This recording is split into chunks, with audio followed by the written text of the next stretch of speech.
Alexandre Dubé. Est-ce que vous avez vu ça, cette vidéo virale-là? C'est complètement fou. On est sur l'autoroute 20, dans le coin de Saint-Mathieu-de-Belleuil, pas très loin du poste de contrôle routier. Okay, là, t'as un chauffeur de poids lourd, une espèce de citerne.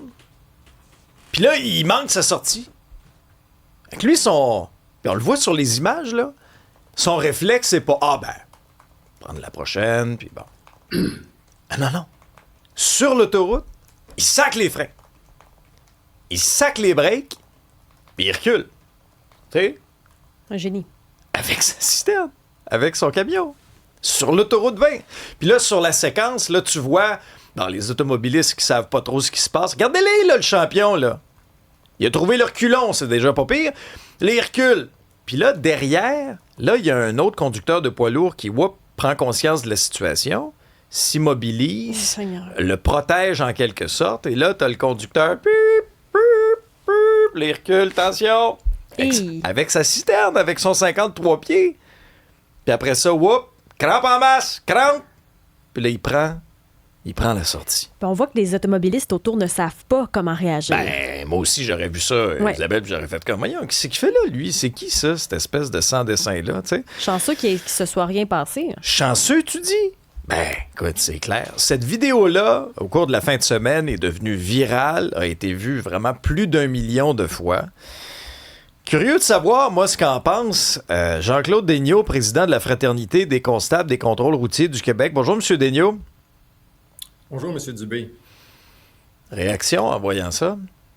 Ben, ça n'a pas de bon sens. C'est une manœuvre extrêmement dangereuse de ce chauffeur-là. Heureusement, on ne voit pas ça tous les jours, parce que là, ça serait entre guillemets le bordel.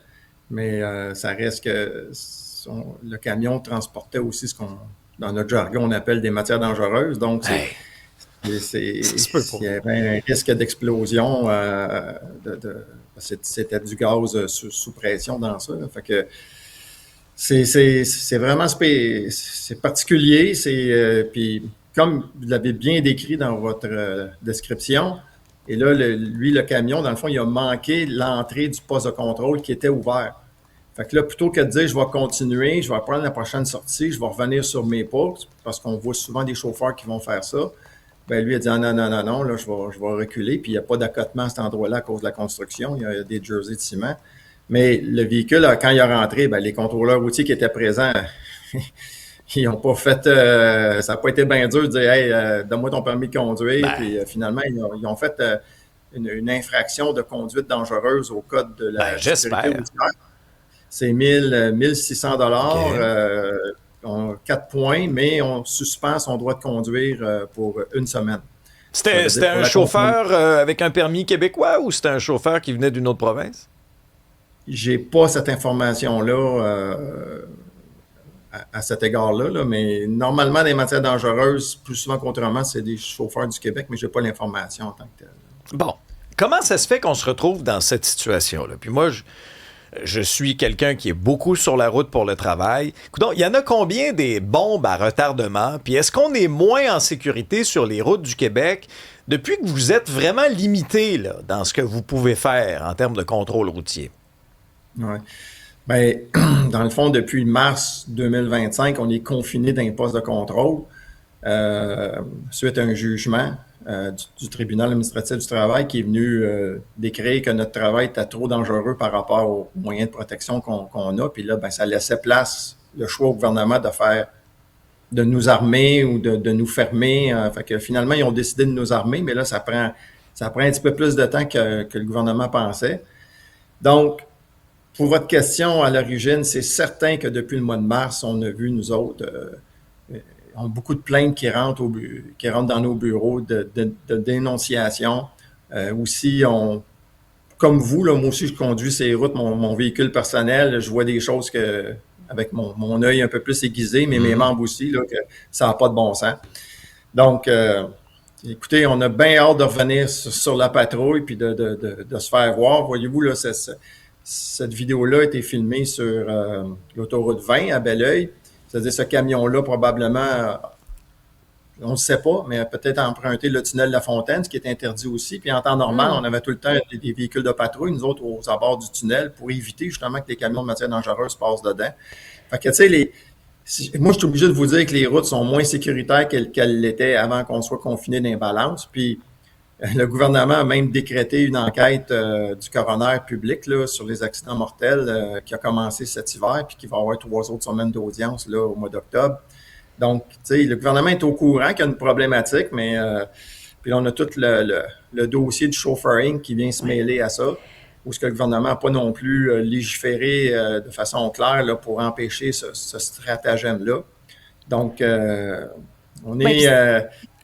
Oui. On l'a vu dans le bilan routier aussi, qu'il y avait plus de collisions avec les poids lourds. Il y a plusieurs anecdotes, même sur la messagerie texte, quelqu'un qui arrive de la Gaspésie et qui a vu des manœuvres dangereuses avec des poids lourds. Il y en a plusieurs qui réclament le nom de la compagnie de la vidéo que Alex nous a présentée. Les gens veulent des noms et les gens surtout veulent des conséquences, parce que c'est bien beau en parler à cette émission, mais est-ce que ces chauffeurs-là auront des conséquences?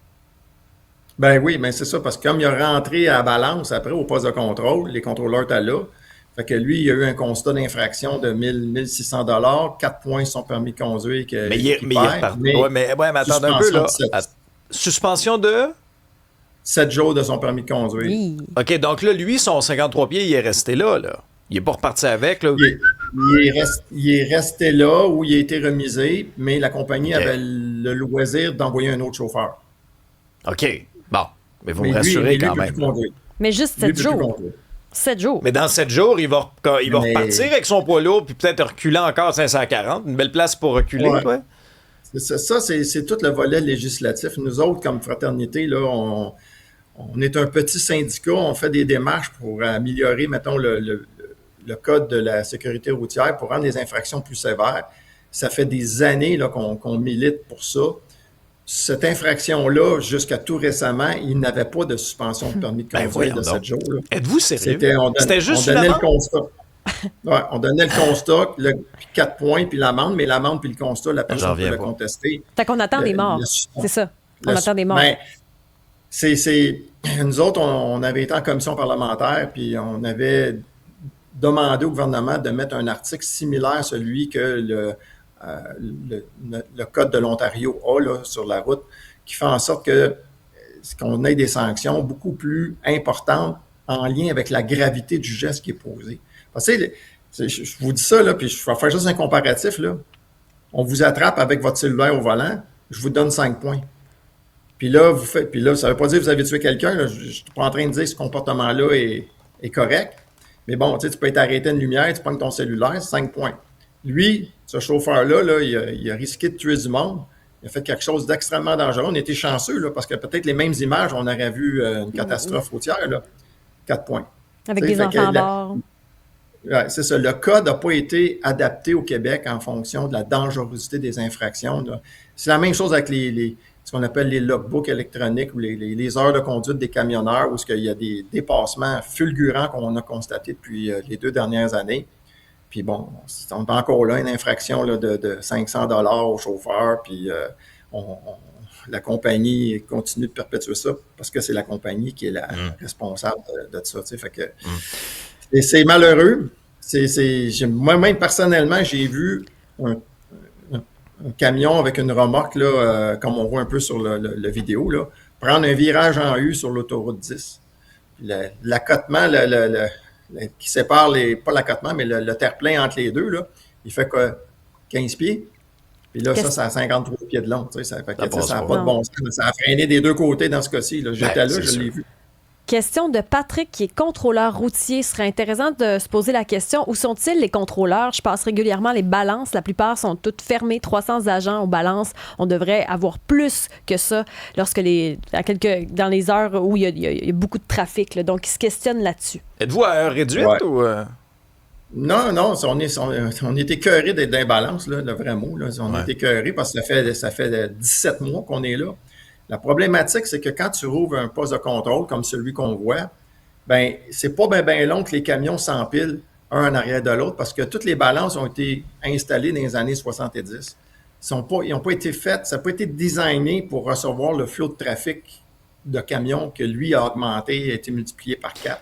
Fait que ça fait en sorte que faut qu'on ferme les lumières, pour faire rentrer les camions, puis qu'on les rouvre, qu'on les ferme. Fait que si quelqu'un passe avec sa voiture ou un camionneur part, la balance est fermée. Mais il y a du monde à la balance, il y a des camions en arrière, puis faire une inspection de camion, c'est pas quelque chose qui prend 5 minutes, là. C'est pas un constat de ceinture de sécurité là, qu'on peut faire, mais qui est Éclairez-moi sur quelque chose, puis il y a nos auditeurs qui se posent aussi la même question. Est-ce que le constat, est-ce que la conséquence est plus grave advenant le cas où le camionneur avait passé tout droit puis ne s'était pas arrêté à la balance versus, lui, de freiner, de reculer sur l'autoroute et d'y aller à la sortie qui mène à ce contrôle routier? Le fait de passer droit, ça aurait été, si on avait pu l'intercepter, c'est une infraction monétaire. Donc, si on parlait de 500 ça aurait été moins cher. Moins cher, pas de points, pas de suspension de permis de conduire. OK, mais au moins dans la gravité du geste. Parce que, tu sais, tout le monde y va un petit peu de sa théorie. Ben là, tu sais, y avait-tu peur de se faire... Mais en même temps, je veux dire, moi, il n'y a rien qui va me faire dire que ça justifie de sacrer les breaks en plein milieu comme ça. Puis de reculer, c'est aberrant. Si vous en voyez passer d'autres, M. Daigneault, n'hésitez pas. Hein? Vous nous envoyez ça. Jean-Claude Daigneault, président de la Fraternité des constables de contrôle routier du Québec.